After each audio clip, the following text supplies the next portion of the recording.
মূলত আজকে প্রথম যে মিটিংটা ছিল সেখানে মাননীয় প্রধানমন্ত্রী আলোচনা করেছিলেন আমাদের একটি নির্বাচনী প্রতিশ্রুতি, যেটি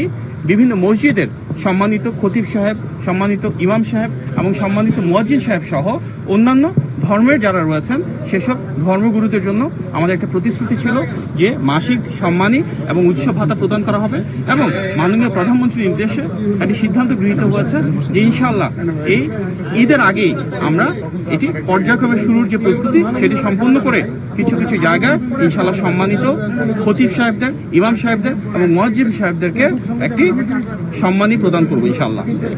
এর পাশাপাশি বিএনপির একটি বড় নির্বাচনী প্রতিশ্রুতি ছিল সারা বাংলাদেশের প্রতিটি মানুষের জন্য যেন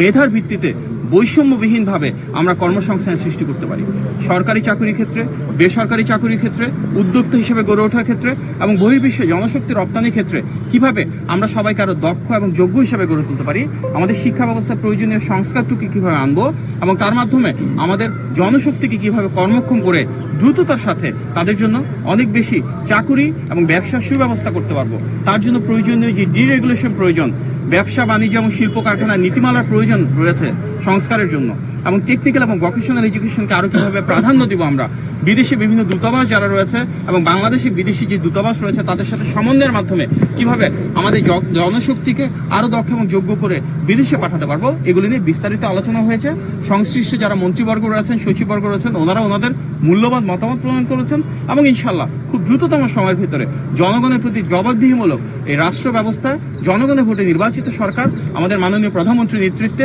আমাদের প্রতিশ্রুতিগুলো বাস্তবায়ন করা শুরু করবে ইনশাআল্লাহ।